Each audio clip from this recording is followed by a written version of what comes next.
Welcome back to my channel info Premashankar. ಹೇಗಿದ್ದೀರಾ ಎಲ್ಲರೂ? I hope ಎಲ್ಲರೂ ಸೂಪರ್ ಆಗಿದ್ದೀರಾ ಅಂತ ಅನ್ಕೊಳ್ತಾ ಇವತ್ತಿನ ಈ ವ್ಲಾಗ್ನ ಸ್ಟಾರ್ಟ್ ಮಾಡ್ತಾ ಇದ್ದೀನಿ. ಆ್ಯಕ್ಚುಲಿ ಇದು ಫುಲ್ ವೀಕ್ ವ್ಲಾಗ್ ಅಂತಲೇ ಹೇಳ್ಬೋದು. ಯಾಕೆಂದರೆ ಲಾಸ್ಟ್ ವೀಕ್ ತುಂಬಾ ಬ್ಯುಸಿ ಇದ್ದಿದ್ದರಿಂದ ಪರ್ಟಿಕ್ಯುಲರ್ ಟಾಪಿಕ್ ಬಗ್ಗೆ ವಿಡಿಯೋ ಮಾಡೋಕ್ಕಾಗಲಿಲ್ಲ. ಹಾಗಾಗಿ ಲಾಸ್ಟ್ ವೀಕಲ್ಲಿ ಏನೆಲ್ಲ ನಡೀತೋ ಎಲ್ಲದನ್ನ ಸ್ವಲ್ಪ ಆ್ಯಡ್ ಮಾಡಿ ಒಂದು ವ್ಲಾಗ್ನ ಮಾಡ್ತಾ ಇದ್ದೀನಿ. ಇದ್ಯಾವ ದೇವಸ್ಥಾನ ಅಂತ ನೋಡ್ತಾ ಇದ್ದೀರಾ?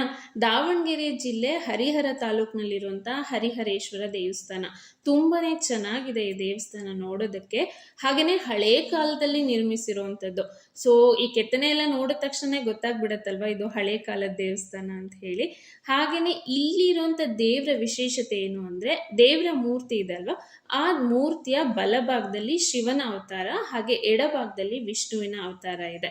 ಸೊ ದಾವಣಗೆರೆ ನಿಯರ್ ಬೈ ಇರೋವಂಥವ್ರು, ಹಾವೇರಿ ನಿಯರ್ ಬೈ ಇರೋವಂಥವ್ರು ಯಾರಿನ್ನೂ ನೋಡಿಲ್ಲ ಈ ದೇವಸ್ಥಾನನ, ಖಂಡಿತವಾಗ್ಲೂ ಹೋಗಿ ಒಂದ್ಸಾರಿ ನೋಡ್ಕೊಂಡು ಬನ್ನಿ. ಅಥವಾ ದೂರ ಇರೋವಂಥವ್ರು ಈ ಸೈಡ್ ಯಾವಾಗಾದ್ರೂ ಟ್ರಿಪ್ ಮಾಡಿದ್ರೆ ಖಂಡಿತವಾಗ್ಲೂ ಮಿಸ್ ಮಾಡದೆ ಈ ದೇವಸ್ಥಾನಕ್ಕೆ ಭೇಟಿ ಕೊಡಿ. ಹಾಗೆ ದೇವರ ದರ್ಶನ ಪಡೀರಿ, ತುಂಬಾನೇ ಇಷ್ಟ ಆಗುತ್ತೆ ನಿಮ್ಮೆಲ್ರಿಗೂ. ನಾವು ಆ್ಯಕ್ಚುಲಿ ಲಾಸ್ಟ್ ವೀಕು ತೆಲ್ಗಿಯಲ್ಲಿ ಒಂದು ಶ್ರೀಮಂತ ಕಾರ್ಯ ಇತ್ತು, ಅಲ್ಲಿಗೆ ಹೋಗಿದ್ವಿ. ಸೊ ಬರುವಾಗ ಹರಿಹರೇಶ್ವರ ಟೆಂಪಲ್ಗೆ ಹೋಗಿದ್ದಕ್ಕೂ ಕೂಡ ಒಂದು ರೀಸನ್ ಇದೆ, ಯಾಕೆ ಅಂತ ನಿಮ್ಗೆ ಗೊತ್ತಾಗತ್ತೆ ನೆಕ್ಸ್ಟು. ಸೊ ವಿಶೇಷವಾಗಿತ್ತು ಆ ದಿನ, ಅದಕ್ಕೋಸ್ಕರ ದೇವಸ್ಥಾನಕ್ಕೂ ಕೂಡ ಹೋಗಲೇಬೇಕು ಅಂತ ಹೇಳಿ ಹೋಗಿ ಬಂದಿದ್ದು. ಸೊ ಹೊರಗಡೆ ಕರ್ಕೊಂಡು ಹೋದ್ರೆ ಅಶ್ವಿನ್ಗೆ ಎಷ್ಟು ಖುಷಿ ಆಗುತ್ತೆ ನೋಡಿ. ಅಶ್ವಮರಿ ಅಲ್ಲಿ ಬಂದಿತ್ತು ಗುಂಡಣ್ಣ ಜೇಜಿ ಹತ್ರ. ಈ ದೇವಸ್ಥಾನ ಇರೋದು ತುಂಗಭದ್ರಾ ನದಿ ಬಲದಂಡೆ ಮೇಲೆ. ಹಾಗೇನೆ ಈ ದೇವಸ್ಥಾನ ಕಟ್ಟಿರುವಂಥದ್ದು ಕ್ರಿಸ್ತ ಶಕ 1224 ಅಂದ್ರೆ ಎಷ್ಟು ಹಳೆ ದೇವಸ್ಥಾನ ಅಲ್ವಾ ಇದು. ಇನ್ನು ದೇವಸ್ಥಾನದ ಒಳಗಡೆ ಹೋದ್ರೆ ಅಲ್ಲಿಂದನೇ ನೀವು ನದಿಗೂ ಕೂಡ ಹೋಗ್ಬೋದು, ತುಂಬಾ ಹತ್ರ ಇರುವಂತ ದಾರಿ ಅದು. ಸೊ ನನ್ಗಂತೂ ಈ ಟೆಂಪಲ್ ಅಂದ್ರೆ ತುಂಬಾ ಇಷ್ಟ. ಯಾರೆಲ್ಲ ಈ ತರ ಹಳೆ ಕಾಲದ ದೇವಸ್ಥಾನ ನೋಡ್ಬೇಕು ಅಂತ ಇರುತ್ತೋ ಅವರು ವಿಸಿಟ್ ಮಾಡ್ಬೋದು. ಇನ್ನು ಏನ್ ವಿಶೇಷ ಅವತ್ತು ಅಂದ್ರೆ ಶಂಕರ್ದು ಬರ್ಡೇ ಇತ್ತು, ಅದಕ್ಕೋಸ್ಕರ ದೇವಸ್ಥಾನಕ್ಕೆ ಹೋಗಿದ್ದು. ಇನ್ನು ಅಲ್ಲಿಂದ ಬರೋಷ್ಟರಲ್ಲೇನೆ ಸಾಯಂಕಾಲ 8 ಗಂಟೆ ಆಗ್ಬಿಟ್ಟಿತ್ತು, ಫುಲ್ ಕತ್ಲು ಕೂಡ ಆಗಿತ್ತು.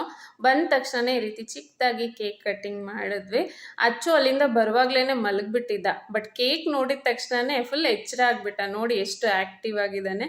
ಏನೋ ಅಶ್ವಿನ್ಗೆ ಕ್ಯಾಂಡಲ್ ಹಚ್ಚಿದ್ದು ನೋಡಿ ಏನೋ ಒಂಥರ ಫಸ್ಟ್ ಟೈಮ್ ನೋಡ್ತಾ ಇದ್ದಾನಲ್ವ. ಲಾಸ್ಟ್ ವೀಕ್ ಸ್ವಲ್ಪ ಬ್ಯುಸಿ ಇದ್ದೆ, ಯಾಕೆಂದ್ರೆ ಫಂಕ್ಷನ್ ಇತ್ತು ಅಟೆಂಡ್ ಮಾಡೋದಕ್ಕೆ. ಹಾಗೇನೆ ಅಚ್ಚುದು ಫ್ಯಾನ್ಸಿ ಡ್ರೆಸ್ ಕಾಂಪಿಟೇಷನ್ ಇದೆ, ಏನೋ ಅವನನ್ನ ಡ್ಯಾನ್ಸ್ ಕ್ಲಾಸಿಗೆ ಕೂಡ ಹಾಕಿದ್ದೀವಿ. ಸೊ ಅದಕ್ಕೆ ಸ್ವಲ್ಪ ಬ್ಯುಸಿ ಇದೆ. ಮಕ್ಕಳು ಈ ರೀತಿ ಹೊಸದಾಗಿ ಸ್ಕೂಲಿಗೆ ಹೋಗುವಾಗ ಅಥವಾ ಯಾವುದಾದ್ರೂ ಕ್ಲಾಸಿಗೆ ಹೋಗುವಾಗ ಎಷ್ಟು ಕಷ್ಟ ಅಲ್ವಾ, ಪೇರೆಂಟ್ಸಿಗೆ ಗೊತ್ತು. ತುಂಬಾನೇ ಅಳ್ತಾ ಇರ್ತಾರೆ. ಅವ್ರನ್ನ ನಾವು ಕಂಫರ್ಟ್ ಝೋನಿಗೆ ತರೋದಕ್ಕೆ ತುಂಬಾನೇ ಟೈಮ್ ಬೇಕು. ಸೊ ಅಚ್ಚುನು ಹಾಗೆ ಮಾಡ್ತಾ ಇದ್ದ, ಹೋಗಲ್ಲ ಅಂತ ಹೇಳಿ 2 days ಅವನ ಜೊತೆಗೆ ಇದ್ದು ಅವನಿಗೆ ಅಡ್ಜಸ್ಟ್ ಆದಮೇಲೆ ಈಗ ಅವನು ಹೋಗ್ತಾ ಇದ್ದಾನೆ. ಸೊ ಪೇರೆಂಟ್ಸಿಗೆಲ್ಲ ಮಕ್ಕಳನ್ನ ಹೊಸದಾಗಿ ಸ್ಕೂಲಿಗೆ ಕಳಿಸುವಾಗ ಇದೊಂದು ಟೆನ್ಷನ್ ಇರುತ್ತೆ, ನಮ್ಮ ಮಗು ಸ್ಕೂಲಿಗೆ ಹೋಗ್ತಾ ಇಲ್ಲ, ಏನು ಮಾಡಬೇಕು ಅಂತ. ಸೊ ಹಾಗೆ ಕೆಲವೊಬ್ರು ಮಕ್ಕಳಿಗೆ ಹೊಡಿಯೋದು ಈ ರೀತಿ ಎಲ್ಲ ಮಾಡ್ತಾ ಇರ್ತಾರೆ. ಸೊ ಅವರಿಗೆಲ್ಲ ಒಂದು ಸ್ಟೋರಿನ ಹೇಳಬೇಕು. ಈ ಸ್ಟೋರಿನ ಆ್ಯಕ್ಚುಲಿ ನಾನು ಎಲ್ಲೋ ಕೇಳಿದ್ದೆ, ಅದನ್ನು ನಿಮ್ಮ ಜೊತೆ ಶೇರ್ ಮಾಡ್ತಾ ಇದ್ದೀನಿ. ಗಂಡ ಹೆಂಡತಿ ಒಂದು ದಿನ ಕಾರಲ್ಲಿ ಎಲ್ಲೋ ಹೋಗ್ತಾ ಇರ್ತಾರೆ. ಮಧ್ಯದಲ್ಲಿ ಎಕ್ಸಾಂಪಲ್ಗೆ ಫಾರೆಸ್ಟ್ ಅಂತ ಅನ್ಕೊಳ್ಳೋಣ. ಆ ಜಾಗದಲ್ಲಿ ಹೆಂಡತಿನ ಗಂಡ ಕಾರಲ್ಲೇ ಬಿಟ್ಟು ಎಲ್ಲೋ ಹೋಗ್ಬಿಡ್ತಾನೆ. ಸೊ ಅಂಥ ಟೈಮಲ್ಲಿ ಹೆಂಡತಿಗೆ ಕಾರಲ್ಲಿ ಎಷ್ಟು ಭಯ ಆಗ್ತಾ ಇರುತ್ತೆ, ಅವಳೊಬ್ಳೇ ಇರ್ತಾಳಲ್ವ, ಅದಕ್ಕೋಸ್ಕರ ಸಾಯಂಕಾಲ ಬಂದು ಮತ್ತೆ ಕರ್ಕೊಂಡು ಹೋಗ್ತಾನೆ, ಆದ್ರೂ ಅಷ್ಟೊಂದು ಭಯ ಆಗಿರುತ್ತೆ. ಸೊ ನೆಕ್ಸ್ಟ್ ಡೇನು ಅಷ್ಟೇ, ಕರ್ಕೊಂಡು ಹೋಗುವಾಗ್ಲೇ ಹೆಂಡತಿ ಹೀಗೆಲ್ಲ ಬಿಟ್ಟು ಹೋಗೋದಾದ್ರೆ ನಾನು ಬರೋದಿಲ್ಲ ಅಂತ ಹೇಳ್ತಾರೆ. ಇಲ್ಲ ಅಂತ ಹೇಳಿ ಮತ್ತೆ ಕರ್ಕೊಂಡು ಹೋಗಿ ಅದೇ ಜಾಗದಲ್ಲೇ ಬಿಟ್ಟು ಮತ್ತೆ ಬರ್ತಾರೆ. ಸೊ ಅಂಥ ಟೈಮಲ್ಲಿ ಹೆಂಡತಿಗೆ ಒಂದು ಸ್ವಲ್ಪ ಧೈರ್ಯ, ನಿನ್ನೇನು ಹೀಗೆ ಮಾಡಿದ್ರು ಬಂದು ಮತ್ತೆ ಕರ್ಕೊಂಡು ಹೋಗ್ತಾರೆ ಅಂತ ಸ್ವಲ್ಪ ಸಮಾಧಾನದಲ್ಲೇ ಇರ್ತಾರೆ. ಮತ್ತೆ ಸಾಯಂಕಾಲ ಬಂದು ಕರ್ಕೊಂಡು ಹೋಗ್ತಾರೆ. ಅಗೇನ್ ನೆಕ್ಸ್ಟ್ ಡೇ ಸೇಮ್ ಪ್ರೋಸೆಸ್ಸೇ ಆಗುತ್ತೆ. ಹೆಂಡತಿಗೆ ಆವಾಗ ಇನ್ನೊಂದು ಸ್ವಲ್ಪ ಎಕ್ಸ್ಟ್ರಾ ಧೈರ್ಯ ಬಂದಿರುತ್ತೆ, ಎನಿವೇ ಬಂದು ಕರ್ಕೊಂಡು ಹೋಗ್ತಾರಲ್ವಾ ಅಂತ. ಸೊ ಅದೇ ಥರನೇ ಮಕ್ಳಿಗೂ ಅಷ್ಟೇ, ಇಷ್ಟು ದಿನ ಮನೆ ಒಂದೇ ಪ್ರಪಂಚ ಆಗಿರುತ್ತೆ. ಈಗ ನಾವು ಸಡನ್ ಆಗಿ ಸ್ಕೂಲ್ಗೆ ಅಥವಾ ಈ ರೀತಿ ಎಕ್ಸ್ಟ್ರಾ ಕ್ಲಾಸ್ಗೆ ಹಾಕಿದಾಗ ಯಾವುದೋ ಒಂದು ಬೇರೆ ಪ್ರಪಂಚಕ್ಕೆ ಅವ್ರು ಹೋಗ್ತಾ ಇರ್ತಾರಲ್ವ. ಸೊ ಹಾಗಾಗಿ ಅವರಿಗೆ ಅಂತಾನೆ ನಾವು ಸ್ವಲ್ಪ ಟೈಮ್ನ ಕೊಟ್ಟಾಗ ಅವ್ರು ಖಂಡಿತವಾಗ್ಲೂ ಆ ಪ್ರಪಂಚಕ್ಕೆ ಹೊಂದ್ಕೊಂಡು ಅಡ್ಜಸ್ಟ್ ಆಗ್ತಾರೆ. ಅದನ್ನ ಬಿಟ್ಟು ಅವ್ರಿಗೆ ಹೊಡೆಯೋದು, ಬೈಯೋದು, ಗದ್ರಿಸೋದು ಈ ರೀತಿ ಎಲ್ಲ ಮಾಡಿದಾಗ ಅವ್ರು ಆಲ್ರೆಡಿ ಹೆದರ್ಕೊಂಡಿರ್ತಾರೆ. ಯಾಕೆಂದ್ರೆ ಅವ್ರು ಹೋಗುವಂಥ ಜಾಗದಲ್ಲಿ ಅಮ್ಮ ಪಪ್ಪ ಇರೋದಿಲ್ಲ ಅಂತ ಹೇಳಿ. ನಾವು ಇನ್ನಷ್ಟು ಬೈಯೋದು ಹೊಡೆಯೋದೆಲ್ಲ ಮಾಡಿದಾಗ ಅವರು ಮತ್ತಷ್ಟು ಹೆದರ್ಕೊಳ್ತಾರೆ. ಸೊ ಅದ್ರ ಬದಲು ಮಕ್ಕಳನ್ನ ಹ್ಯಾಂಡ್ಲ್ ಮಾಡುವಾಗ ಆದಷ್ಟು ಪ್ರೀತಿಯಿಂದ ಹ್ಯಾಂಡ್ಲ್ ಮಾಡಬೇಕು ಅನ್ನೋದು ನನ್ನ ಅಭಿಪ್ರಾಯ.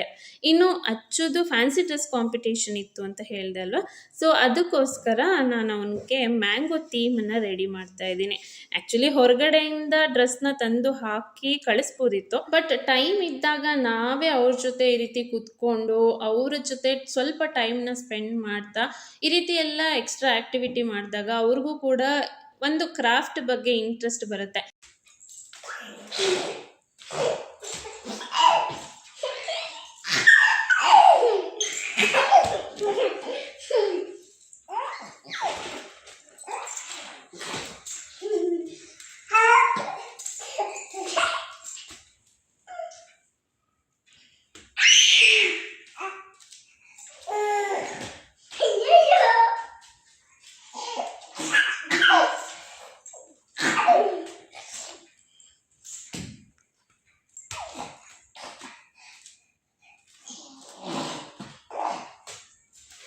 ಹುಷಾರಪ್ಪ, ಹುಷಾರು.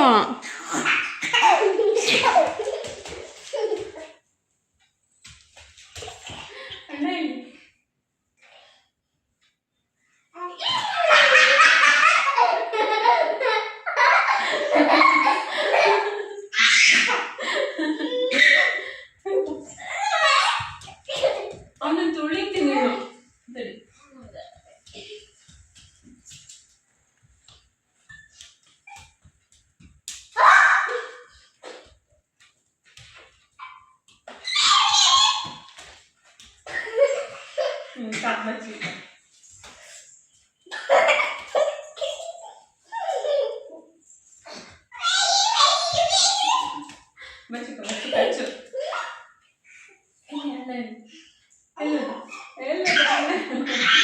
ಎಲ್ಲೋದ ಅಣ್ಣ?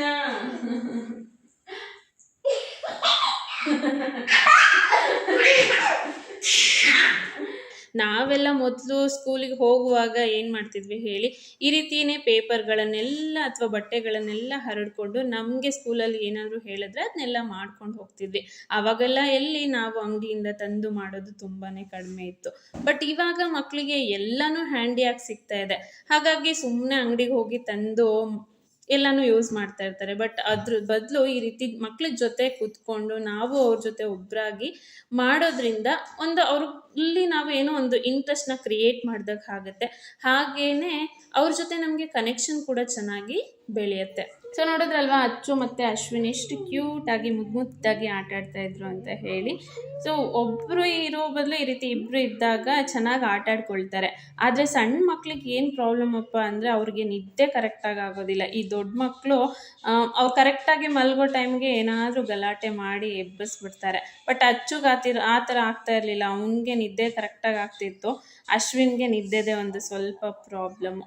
ಇನ್ನು ಸಾಯಂಕಾಲ ಟೈಮು ಅಥವಾ ನನಗೆ ಯಾವಾಗ ಟೈಮ್ ಸಿಗುತ್ತೋ ಆ ಟೈಮಲ್ಲಿ ಸ್ವಲ್ಪ ಅವನು ಹೊರಗಡೆ ಕರ್ಕೊಂಬಂದು ಈ ರೀತಿ ಲೈಟಾಗಿ ವಾಕ್ ಮಾಡ್ತಾ ಇರ್ತೀವಿ. ಇದರಿಂದ ಅವನಿಗೆ ಒಂಥರ ಫ್ರೆಶ್ ಏರ್ ಸಿಗುತ್ತಲ್ವ, ಏನೋ ಒಂಥರ ಖುಷಿ ಆಗುತ್ತೆ. ಸೊ ಅದಕ್ಕೋಸ್ಕರ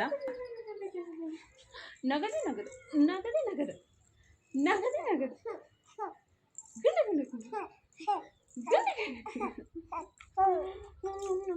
ಇನ್ನು ಲಾಸ್ಟ್ ವೀಕು ತುಳಸಿ ಹಬ್ಬ ಇತ್ತಲ್ವ, ತುಳಸಿ ಪೂಜೆ ಮಾಡುವಂಥದ್ದು. ಸೊ ನಮ್ಮ ಮನೆಯಲ್ಲಿ ಸಿಂಪಲ್ ಆಗಿ ತುಳಸಿ ಪೂಜೆ ಮಾಡಿದ್ವಿ.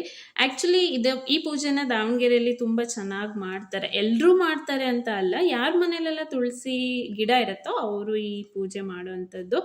ಆ್ಯಕ್ಚುಲಿ ಯಾಕೆ ಎಲ್ಲ ಹಬ್ಬನೂ ದಾವಣಗೆರೆಯಲ್ಲಿ ಚೆನ್ನಾಗಿ ಮಾಡ್ತಾರೆ ಅಂತ ಪ್ರತಿ ವಿಡಿಯೋನಲ್ಲಿ ಹೇಳ್ತಿರ್ತೀರ ಅಂದರೆ, ಅಲ್ಲಿ ಎಲ್ಲ ಮನೆಗಳು ಅಕ್ಕಪಕ್ಕದಲ್ಲೇ ತುಂಬ ಹತ್ತತ್ರ ಇರೋದ್ರಿಂದ ಯಾವುದೇ ಪೂಜೆ ಮಾಡಿದ್ರೂ ಒಂಥರ ಗ್ರ್ಯಾಂಡಾಗಿ ಅನಿಸ್ತಾ ಇರುತ್ತೆ. ಹಾಗಾಗಿ ಹಳ್ಳಿಗಳಲ್ಲಿ ಈ ಪೂಜೆನ ಅಷ್ಟಾಗಿ ಮಾಡಲ್ಲ. ಬಟ್ ಸಿಟಿಗಳಲ್ಲಿ ಯಾರ ಮನೇಲೆಲ್ಲ ತುಳಸಿ ಗಿಡ ಇದೆಯೋ ಅವರೆಲ್ಲರೂ ಕಂಪಲ್ಸರಿಯಾಗಿ ಮಾಡ್ತಾರೆ, ನಂಗೆ ಗೊತ್ತಿರೋ ಹಾಗೆ. ಇನ್ನು ಮೊನ್ನೆ ಒಬ್ಬರು ಕಮೆಂಟ್ ಮಾಡಿದ್ರು, ಅಕ್ಕ ಹೇರ್ ಕೇರ್ ಟಿಪ್ಸ್ಗಳನ್ನು ಕೊಡ್ತಾ ಇದ್ರಿ ಮೊದಲು, ಅವೆಲ್ಲ ತುಂಬ ಚೆನ್ನಾಗಿ ವರ್ಕ್ ಆಗ್ತಾ ಇತ್ತು, ಮತ್ತೆ ಆ ಥರ ವೀಡಿಯೋಸ್ನ ಹಾಕಿ ಅಂತ ಹೇಳಿ. ಇವಾಗ ಪಾಪು ಸ್ವಲ್ಪ ಸಣ್ಣವನಿರೋದ್ರಿಂದ ನಾನು ಯಾವುದೇ ರೆಮಿಡೀಸ್ ಮಾಡಿದ್ರು ಕೂಡ ಪ್ರತಿಯೊಂದನ್ನು ಅಪ್ಲೈ ಮಾಡಿ ತೋರ್ಸೋದಕ್ಕೆ ಟ್ರೈ ಮಾಡ್ತೀನಿ. ಸೊ ಹಾಗಾಗಿ ಈಗ ಪದೇ ಪದೇ ಅಪ್ಲೈ ಮಾಡಿ ಹೇರ್ ವಾಶ್ ಮಾಡೋದಕ್ಕಾಗಲ್ಲ ಅಲ್ವಾ, ಹಾಗಾಗಿ ಆ ಥರ ವೀಡಿಯೋಸ್ಗಳನ್ನು ಸ್ವಲ್ಪ ಕಡಿಮೆ ಮಾಡಿದ್ದೀನಿ.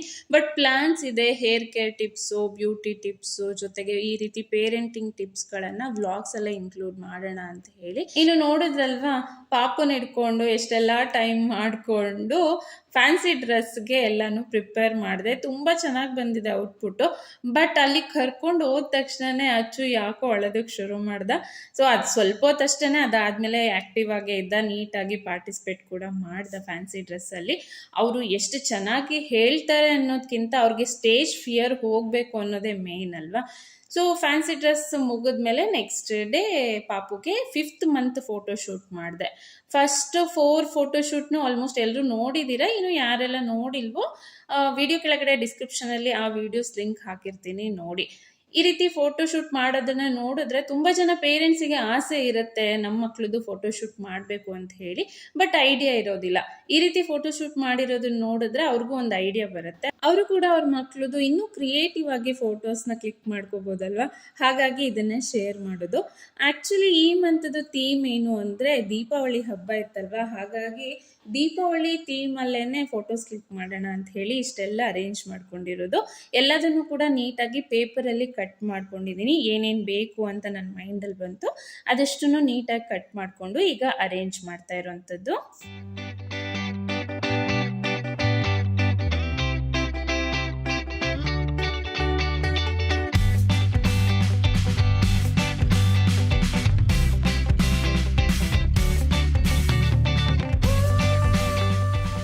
ಫೈನಲ್ ಆಗಿ ರೆಡಿ ಆದಮೇಲೆ ಈ ರೀತಿ ಇದೆ.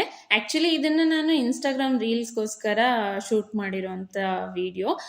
ಇಲ್ಲಿ ಕೂಡ ಸ್ವಲ್ಪ ನಿಮ್ಮ ಜೊತೆ ಶೇರ್ ಮಾಡಿದ್ದೀನಿ. ಇನ್ನು ಡೀಟೇಲಾಗಿ ನೋಡಬೇಕು ಅಂದರೆ ನೀವು ಇನ್ಸ್ಟಾಗ್ರಾಮಲ್ಲಿ ನೋಡ್ಬೋದು.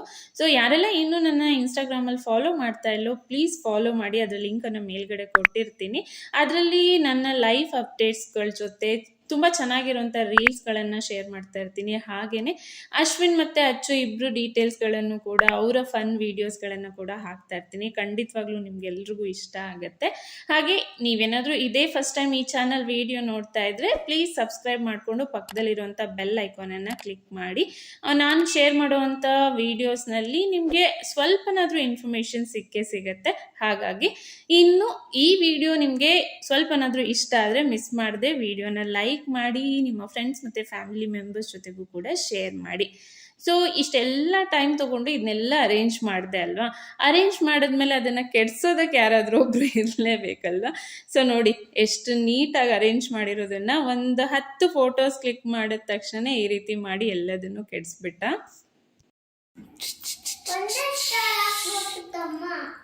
ಒಂದೇ ಸ್ಟಾರ್ ಹಾಕ್ಬೇಕಿತ್ತು ಅವನಿಗೆ. ಐ ಅಶೋ, ಏ ಗುಂಡು ಮರಿ,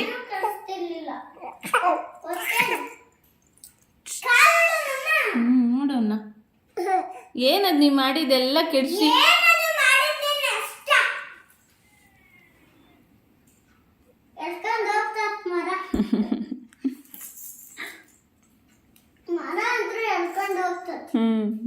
ಹೇಳ್ಕೊಂಡು ಹೋಗ್ತತಿ. ಏನ್ ಬೇಕು?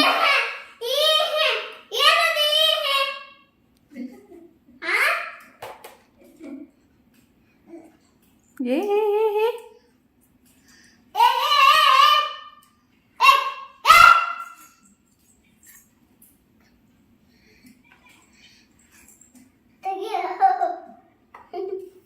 ಬಿಡು.